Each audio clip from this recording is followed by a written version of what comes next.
dong. Aku nggak bisa yang berubah ya. Aku pengen berubah. Jadi kayak gitu. Tapi momennya apa tuh? Momennya yang membuat kamu, aku mau mencoba berubah besok. kayak aku pengen buktiin nih aku bisa. Dan menurutku kalau misalnya alasan kita berubah adalah mau buktiin ke orang lain atau mau menunjukkan ke orang lain kalau aku tuh hebat, mungkin kalau buat aku sendiri sih itu kurang strong sih. Benar. Alasannya. Jadi Benar. kayak harus untuk diriku sendiri, Benar. untuk kebaikan.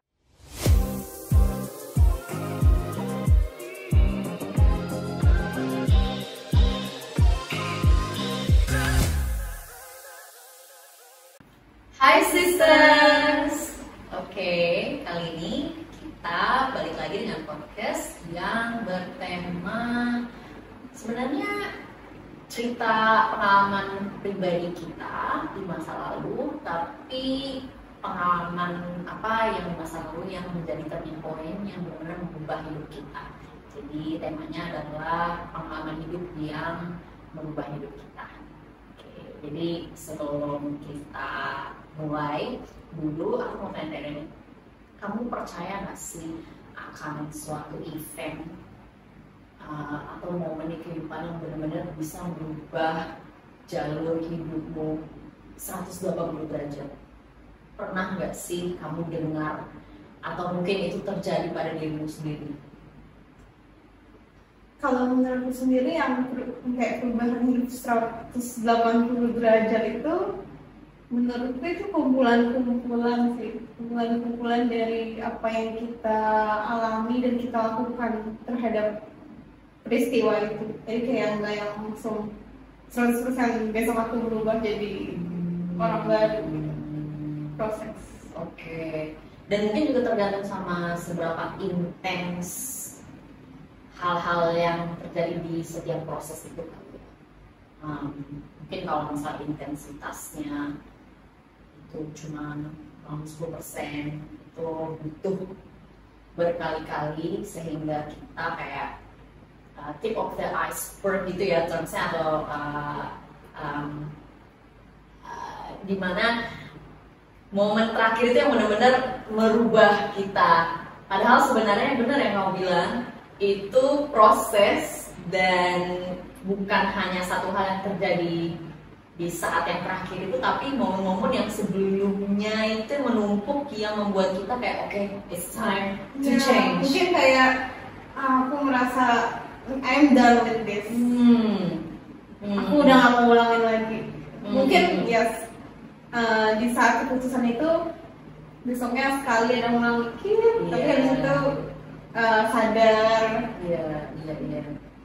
Oke, menurut kamu apakah seseorang itu harus sampai ke titik yang sangat bawah, sangat rendah banget supaya mereka bisa sadar, oke, aku nggak bisa nih ngelakuin hal ini lagi untuk diri aku sendiri, aku nggak bisa ngelakuin lagi, aku harus melakukan hal yang berbeda? Atau sebenarnya untuk berubah seperti itu tidak butuh sampai ke titik yang paling bawah? Kalau menurutku nggak butuh sampai titik yang paling bawah sih, karena kayak kita bisa berubah kapan aja. Kalau buat contohku pribadi, aku fokus sama kesehatan aku.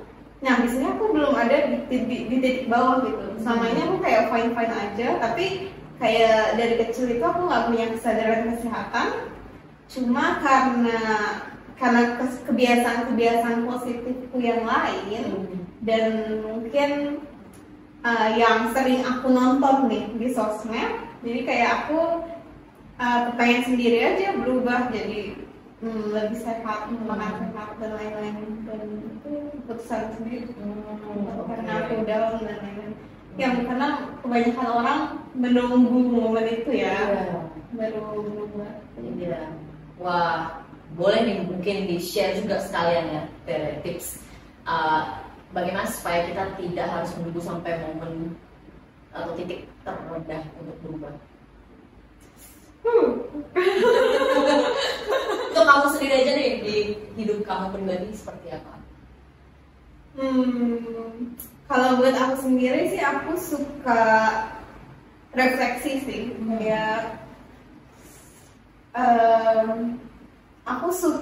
Kayak aku sadar kalau kebahagiaan aku, salah satu kebahagiaan terbesarku adalah melihat diriku itu selalu bertumbuh gitu.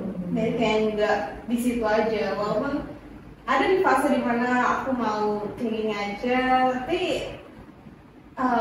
aku sadar kalau aku tuh selalu bertumbuh gitu. Dan kayaknya setiap orang pun selalu bertumbuh kan.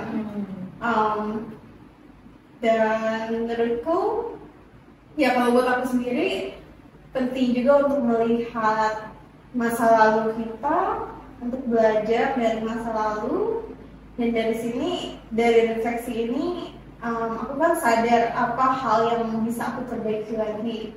Ya udah aku perbaiki lagi, dan menurutku itu juga pola pikir sih, jadi kayak punya growth mindset. Jadi kayak yang misalnya aku nggak bisa nari, kalau misalnya aku punya fixed mindset, aku akan mikir kalau itu aku nggak berbakat, aku nggak bisa, jadi kayak aku nggak akan pernah bisa nari seumur hidup aku, karena aku mikir aku nggak bisa. Tapi karena aku udah mengembangkan growth mindset, aku belajar untuk menumbuhkan rasa curiosity, penasaran, rasa penasaran. Jadi kayak terbuka, penasaran, nyoba hal baru, walaupun awal-awal kayak banyak salah dan lain-lain, tapi lama-kelamaan gitu jadi bisa. Wah, itu aku harus kayak benar-benar kasih kamu credits ya untuk punya growth mindset. Itu susah. Ada orang yang punya afirmasi negatif terhadap diri sendiri, ya aku tidak bisa menari contoh ya. Dan itu mereka tidak ada keinginan atau desire untuk merubah pola pikir tersebut. Aku bukannya tidak bisa karena aku tidak pernah mencoba saja, atau aku mau jadi bisa gitu. Untuk punya growth mindset itu nggak semua orang bisa dengan cepat kayak apply ke hidup mereka masing-masing. Iya. Nah, apalagi kalau mereka yang tidak punya motivasi gitu, buat apa juga aku bisa menari dan segala macam. Jadi sebenarnya untuk punya growth mindset itu sangat spesial sih kalau menurut aku ya, Tere. Jadi ya, well done. well done.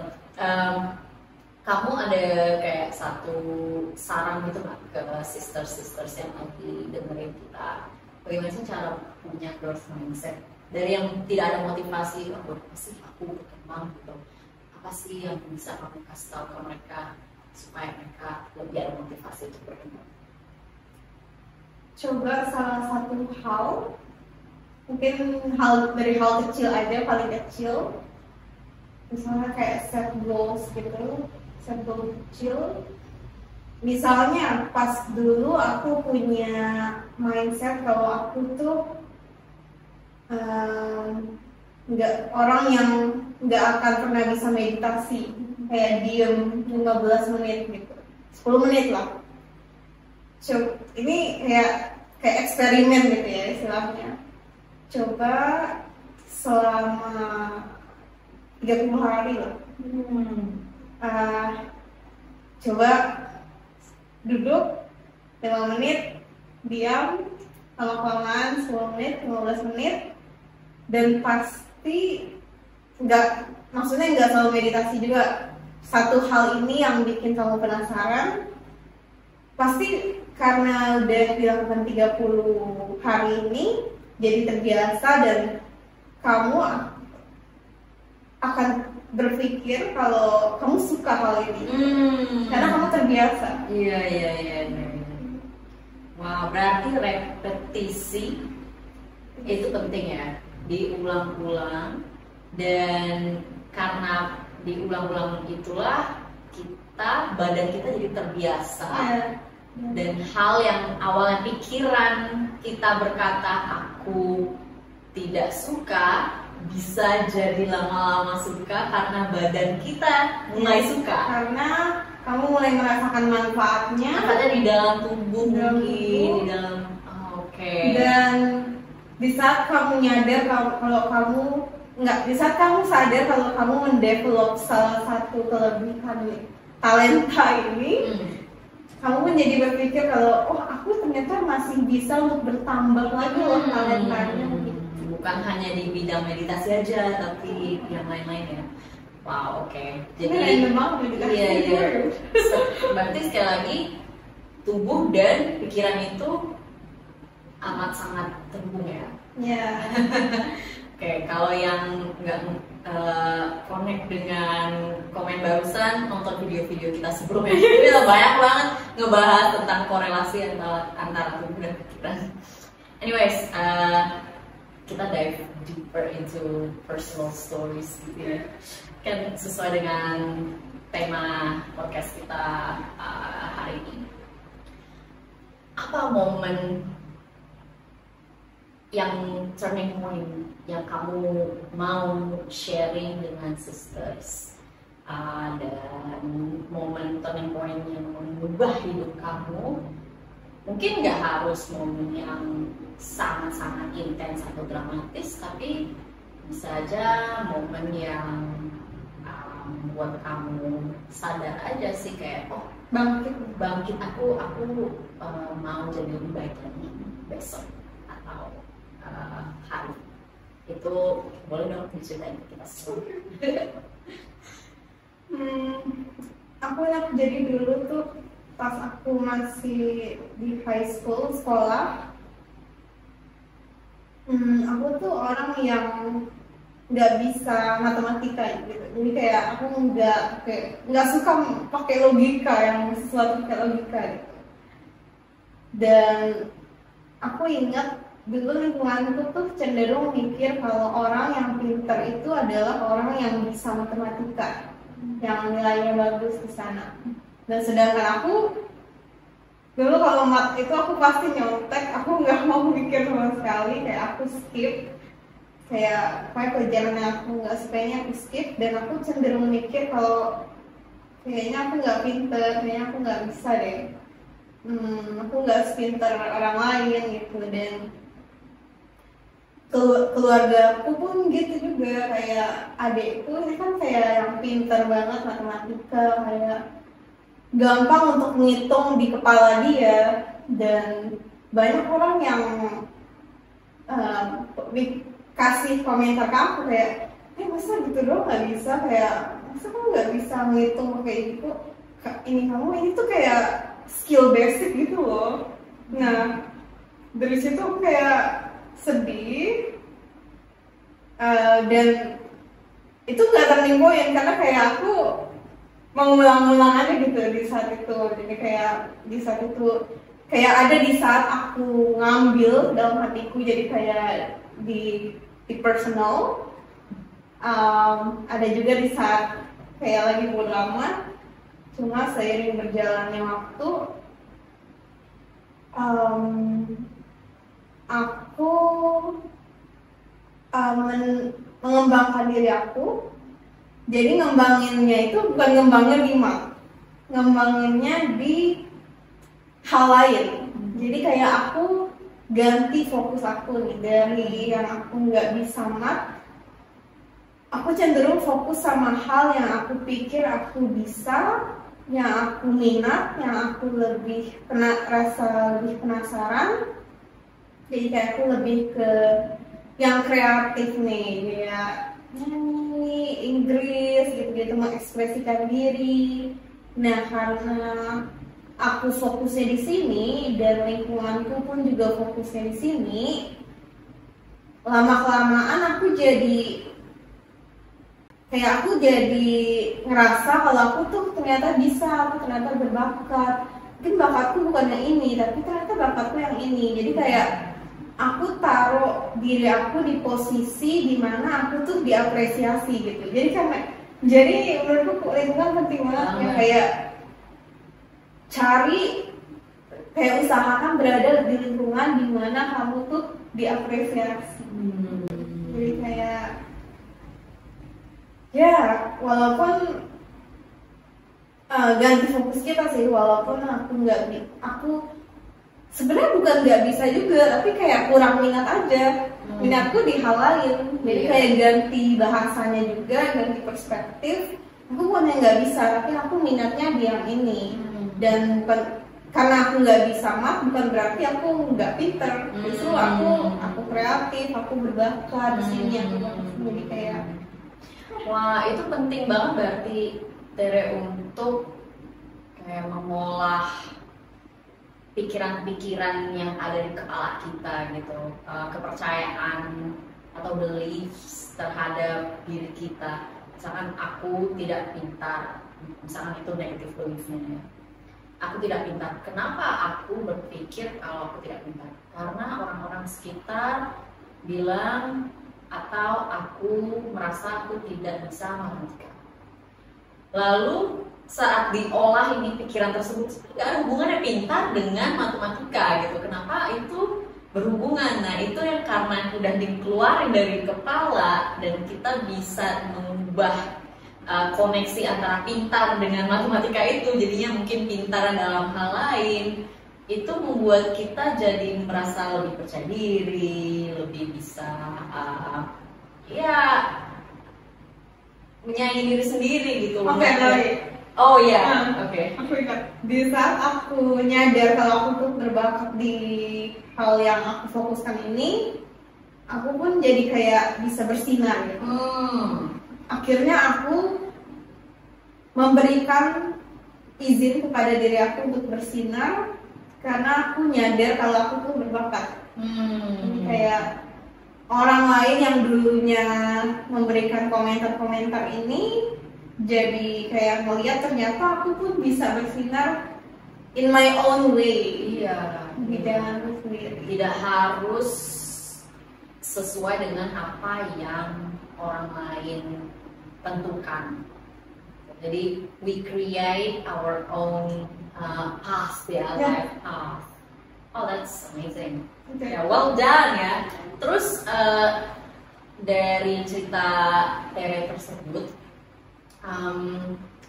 ada nggak sih momen, nih aku mau lebih dramatis sedikit, momen dimana kayak orang ini bilang seperti ini, ABC, Tere kamu ABC, terus kamu merasa kayak yang udah aku capek dengerin itu terus dan aku mau mencoba berubah atau melakukan hal berbeda.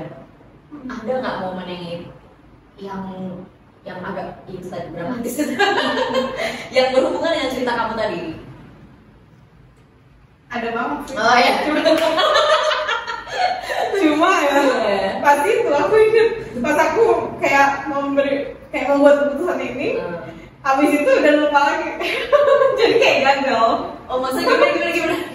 Jadi kayak kalian pasti bisa relate banget gitu pas kalian ngambil keputusan, cuma besoknya kalian lupa. Jadi kayak gagal. Aku nggak bisa yang berubah ya. Jadi kayak gitu. Tapi momennya apa tuh? Momennya membuat kamu aku mau mencoba berubah besok. Kayak aku pengen buktiin nih aku bisa. Dan menurutku kalau misalnya alasan kita berubah adalah mau buktiin ke orang lain atau mau menunjukkan ke orang lain kalau aku tuh hebat, mungkin kalau buat aku sendiri sih itu kurang strong sih. Benar. Alasannya. Jadi kayak harus untuk diriku sendiri, benar, untuk kebaikan lah. Iya. Bukan untuk balas dendam. Iya. Karena misalkan nih kita lakukan untuk orang lain. Misalkan orang lain itu merasa kayak oh ya udah gitu terus, jadi kita sia-siakah perjuangan kita gitu karena kita ngelakuin ini untuk menyenangi mereka atau membuat mereka bangga atau membuat mereka jadi kayak amazed sama kita dan ternyata tidak sesuai dengan ekspektasi, jadinya kayak kesannya effort yang kita udah berikan itu sia-sia. Padahal kalau misalnya itu kita lakukan untuk diri sendiri, ya pendapat yang paling penting itu pendapat diri sendiri dan kita akan selalu terus bangga sama diri sendiri, amazed sama diri sendiri, bahagia sama diri sendiri. Nggak bakal ada momen dimana kayak aku putus asa nih, enggak gitu. Perjuangannya akan terus sustainable sih ya kalau untuk diri sendiri gitu. Oke, thank you banget loh Tera. Ini cukup private ya, cukup personal. Ceritaku ya agak sedikit berbeda, lebih ke patah hati. Oke. Yes, hampir semua orang pernah merasakan namanya patah hati, ya toh? Dan patah hati aku bisa dibilang dramatis sih. Selama aku hidup, bisa dibilang aku 3 kali jatuh cinta yang benar-benar kayak yang emosinya amat sangat mendalam gitu. Dan itu yang membuat suatu hubungan itu berakhir sakitnya luar biasa. Dan di 3 hubungan yang amat sangat mendalam itu, aku lagi di tahap masih belum terlalu sadar dengan diri sendiri. Sadar apa yang aku mau dalam hidup, bagaimana cara aku menyayangi diri sendiri, bagaimana cara aku membuat diriku sendiri bahagia. Jadi suatu itu aku berpikir kebahagiaan aku itu diletakkan di orang-orang yang ya pacar-pacar aku itu. Kalau misalkan dia nggak bisa membuatku bahagia, berarti itu salahnya dia gitu. Jadi selalu pikirannya sempit seperti itu. Tapi bukan berarti aku bilang bahwa semua salahnya di aku karena aku pikirannya sempit dan lain sebagainya. Enggak. Sebenarnya kalau hubungan itu tidak bekerja, itu karena ambil dari 2 orang ya, bukan hanya 1 orang aja. Cuma aku ini sekarang lagi refleksi diri ya dari peranku sendiri di hubungan-hubungan tersebut seperti apa. Nah, di satu hubungan yang bisa dibilang paling intens ya dari 3 ini, itu dimana aku benar-benar menaruh kebahagiaanku di diri mereka, jadi mereka bisa mengontrol kebahagiaan aku. Itu ada suatu saat dimana aku ya dibohongi dan cheated on, maksudnya diselingkuhin, dan juga ada ya kekerasan juga di situ. Fisik atau ada verbal? Verbal udah pasti. Ya? Iya, ada fisiknya juga. Dan itu yang membuat amat sangat berbekas dan trauma-trauma juga gitu. Kedepannya jadi kayak takut untuk belajar mencintai orang lain, menemukan hidup orang lain, atau disakiti lagi. Jadi balik lagi ke yang di awal kamu bilang, mungkin nggak ada kayak momen kayak itu terjadi dan langsung besok aku mau berubah. Itu terjadi berkali-kali, dibohongi berkali-kali, di selingkuhi berkali-kali, disakiti berkali-kali, tapi ya belum sadar-sadar karena ya itu aku menaruh kebahagiaanku di dia. Jadi aku waktu itu berpikir kalau aku tidak sama dia, aku nggak bakal bisa bahagia gitu. Itu yang membuat aku terus-terusan kayak mempertahankan hubungan yang sebenarnya udah sangat tidak sehat gitu. Dan susah untuk kalau kita benar-benar mau berubah menyayangi diri sendiri mulai dari awal. Kalau kita masih di hubungan yang menarik kita jatuh ke lubang yang terdalam, Kita nggak bisa lihat titik. Nah, walaupun keluarga dan itu terjadi juga, keluarga dan teman-teman sekitar sudah kayak sadarlah ini dia nggak ada bagus-bagus sebut kamu atau lain sebagainya gitu. Tetap aja kita kayak enggak, aku percaya dia pasti akan berubah, aku percaya kamu berdua bisa berjuang untuk menjadi lebih baik dan lain sebagainya. Nah, jadi buat aku waktu itu turning point-nya adalah dimana aku merasa benar-benar di titik paling bawah. Makanya tadi aku ada sempat sebutin kamu.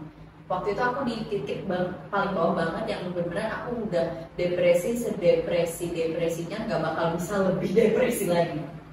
Itu yang membuat aku kayak aku udah nggak ada energi lagi. untuk ngapa-ngapain. Masa untuk bangun tidur aja nggak ada energi, untuk makan nggak ada energi, benar-benar kayak depresi. Sehingga kayak yang aku kalau terus-terusan begini aku bisa mati gitu loh.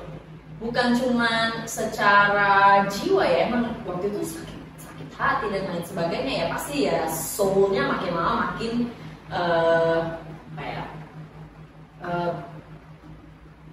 mati gitu. Tapi juga secara tubuh, karena tubuh ikutan sakit, tidak ada motivasi untuk sehat, hidup sehat, olahraga apalagi gitu. Namanya orang depresi, bangun dari susah. bener, yang kita cuma mau sendiri di dalam kamar, nggak ada mau berkomunikasi sama orang lain,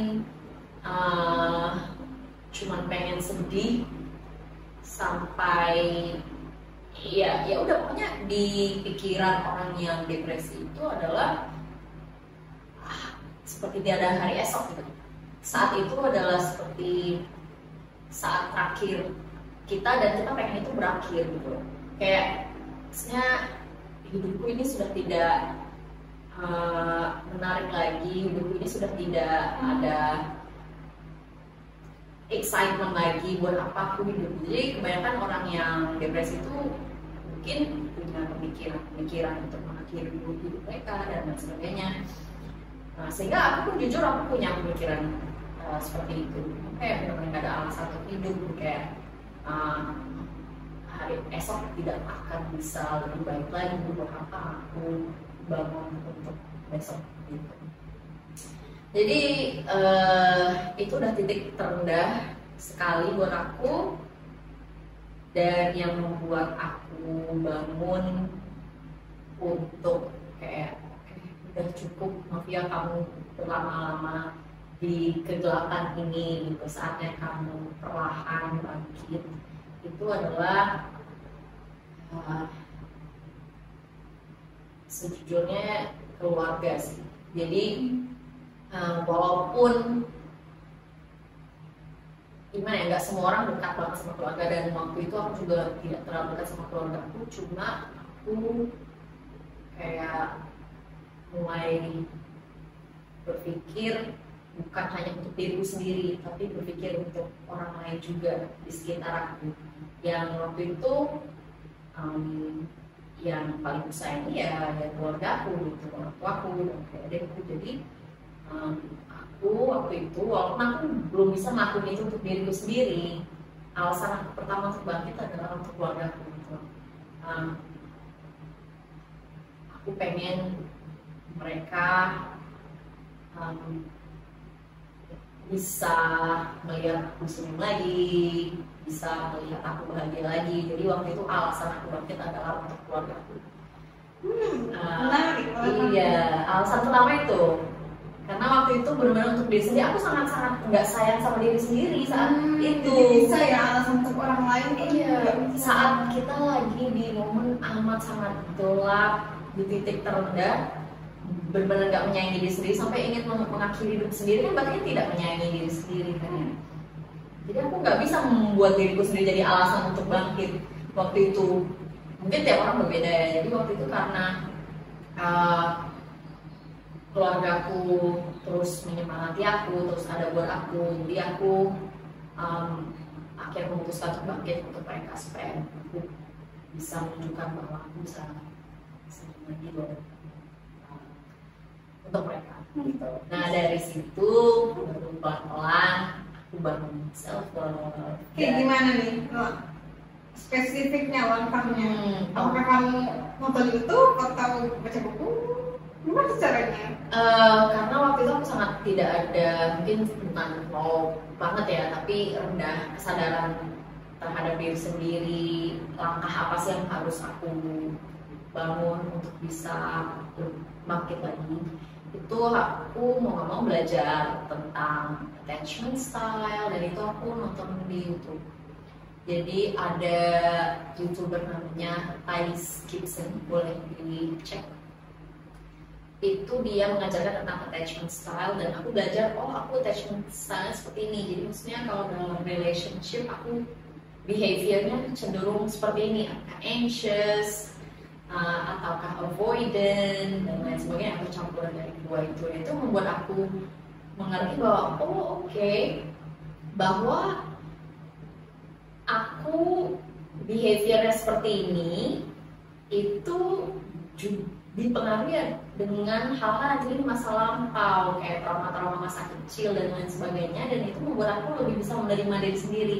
Dari situ, karena aku menyadari yang diriku sekarang ini itu juga byproduct atau hasil dari event-event yang terjadi di masa lampau, aku belajar untuk menerima semua kesalahan-kesalahanku di masa lampau, sehingga aku memaafkan diri aku di masa-masa lampau yang mungkin menyakiti diri sendiri, membiarkan orang lain membunuh kita atau menyelingkuhi kita atau apa terus-terusan. Itu ya sebenarnya aku ada andil juga di situ gitu. Jadi aku belajar memaafkan diri, menerima kenyataan, dan yang membuat aku di titik sekarang itu, dan itu butuh waktu yang amat sangat panjang. Tapi itu penting untuk kita terus belajar, kayak belajar menumbuhkan kesadaran bahwa kita ini seperti ini, itu kenapa sih gitu. Terus kayak asking why. Dari situlah kita bisa berkembang, berubah, karena kita ada perasaan yaitu penasaran dan ada growth mindset tersebut. Dan penting untuk kita punya purpose in life juga. Nah itu yang membuat aku perubahan ini lebih sustainable, karena yang awalnya mungkin alasan aku untuk bangkit adalah untuk keluargaku, tapi sekarang aku combine itu berkembang purpose-nya. Iya, dengan alasan yang muncul dari dalam diri sendiri, untuk diriku sendiri juga gitu. Jadi ada lebih jelas lah life purpose aku, sehingga aku setiap kali bangun tidur aku tahu aku mau hari ini indah karena aku punya tujuan seperti ini dalam hidupku gitu. Terus ada reason atau alasan untuk hidup setiap harinya. Nah itu yang ya aku pengen ceritain ke sisters juga, supaya mungkin ada sisters yang di kondisi di titik yang cukup rendah, jangan putus asa. Itu bukan the end of the world, walaupun perasaannya seperti itu ya, kayak tidak ada hari esok, tidak ada kayak kesempatan untuk bisa jadi lebih baik, itu enggak. Perasaan ini hanyalah sementara. Please don't give up, jangan menyerah. Dan kalau misalkan belum bisa lakukan untuk diri sendiri, coba deh pikirin orang sekitar, siapa yang kamu sayangi, bisa kamu lakukan untuk mereka. Menurutku that's the beauty of life, and that's the beauty of purpose. Kayak mungkin awal-awal tuh purpose-nya kayak standar banget dan kecil banget. Simply aku mau bernafas, aku mau keluargaku senyum juga, melihat aku senyum. Dan lama-lamaan di saat kita ngerasa kalau kita tuh udah mencapai tujuan ini tuh berkembang gitu. Jadi kayak bisa aku udah membahagiakan diri aku membahagiakan keluargaku, aku bisa membahagiakan orang yang aku temui di sekitarku, dan bisa memberikan dampak positif ke orang banyak gitu. Iya. Karena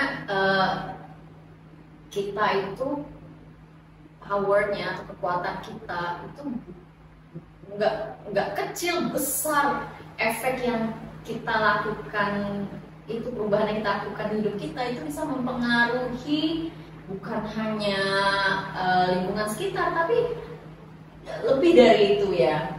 Bisa aja di kota kita, negara kita, menginspirasi orang banyak. Jadi perubahan kecil pun itu bisa membuat hidup orang lain lebih bahagia. Jadi bayangin deh seberapa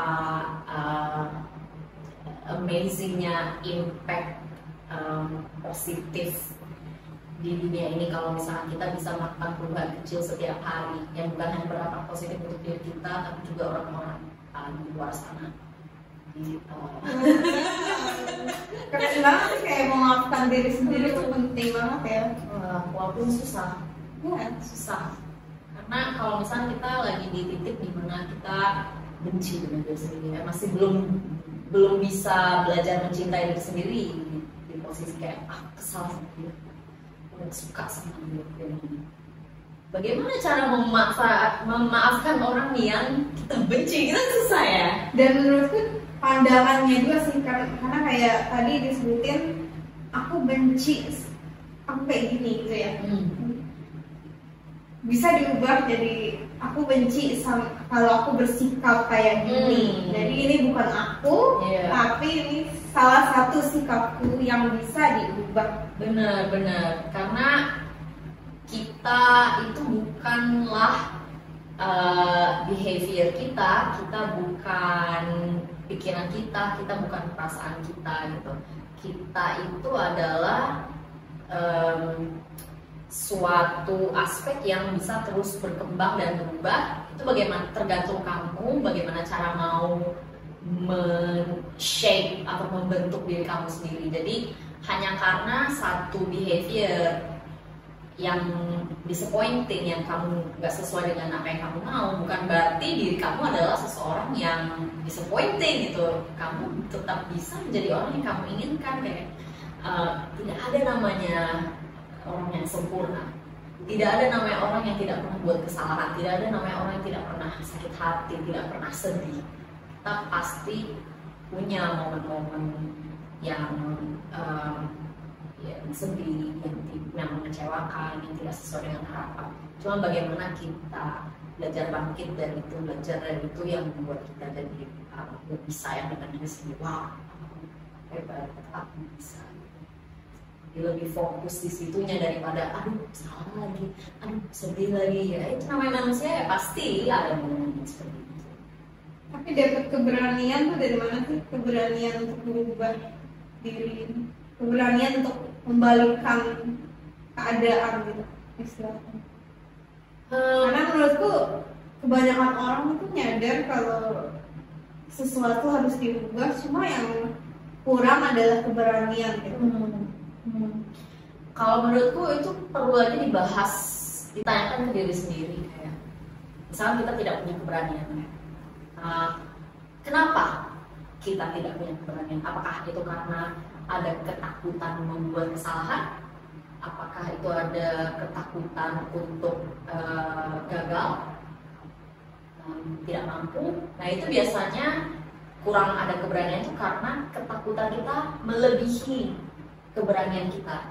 Nah kalau misalnya kita udah sadari, oh aku punya ketakutan A, B, C, dan kita ubah lagi pola pikir kita takut ini, kenapa, apa korelasinya, itu tadi kayak balik awal ya. Misalnya kita bisa ubah cara pikir kita sedikit sehingga ketakutan kita itu tidak overpowering keberanian kita. Lama-lama ya kita akan terus bisa maju ke depan, karena ketakutan itu mulai mengecil, tidak sebesar yang kita pikirkan awalnya gitu ya.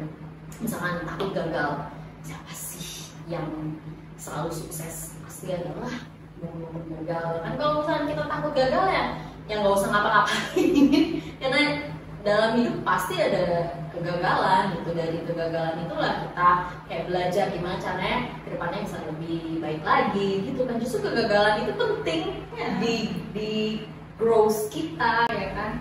Jadi kalau kita udah sadari, oh ketakutan untuk gagal itu sebenarnya agak tidak make sense ya, jadi itu mulai mengecil, keberaniannya lebih besar lagi gitu.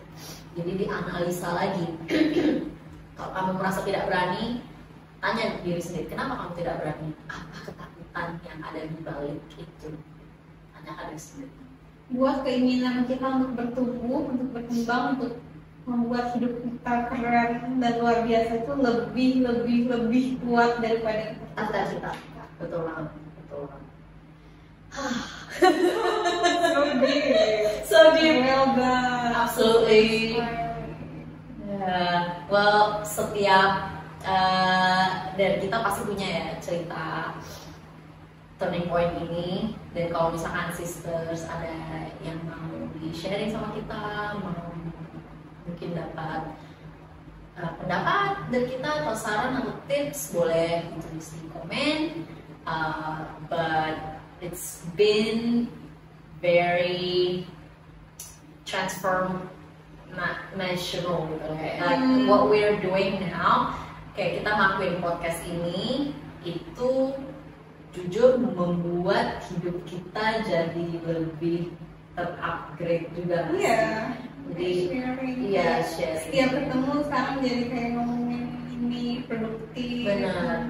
Ya, jadi maksudnya kayak sharing tentang vulnerability kita, tentang apa yang kita merasa diri kita tidak mampu, kegagalan kita, kesulitan kita dalam hidup itu bukan berarti hal yang membuat kita lemah, enggak. Jadi kayak kita cerita seperti ini tuh justru kita biar bisa saling memotivasi satu sama lain, dan menyadari bahwa emotional support system itu penting loh. Jadi itu kita juga bisa saranin ke sisters kalau misalkan lagi di titik rendah, jangan disimpan sendiri aja, tolong sharing ke orang-orang yang bisa dipercaya, atau kalaupun takut sharing ke orang yang kenal, sharing ke kita yang tidak terlalu kenal. Kadang cerita ke strangers lebih gampang ya, dibandingkan cerita ke keluarga atau teman sendiri gitu. Jadi dan justru kita tuh kebanyakan ditutupi oleh ketakutan aja sih, karena kayak aku nggak mau nyebarin ini, aku takut.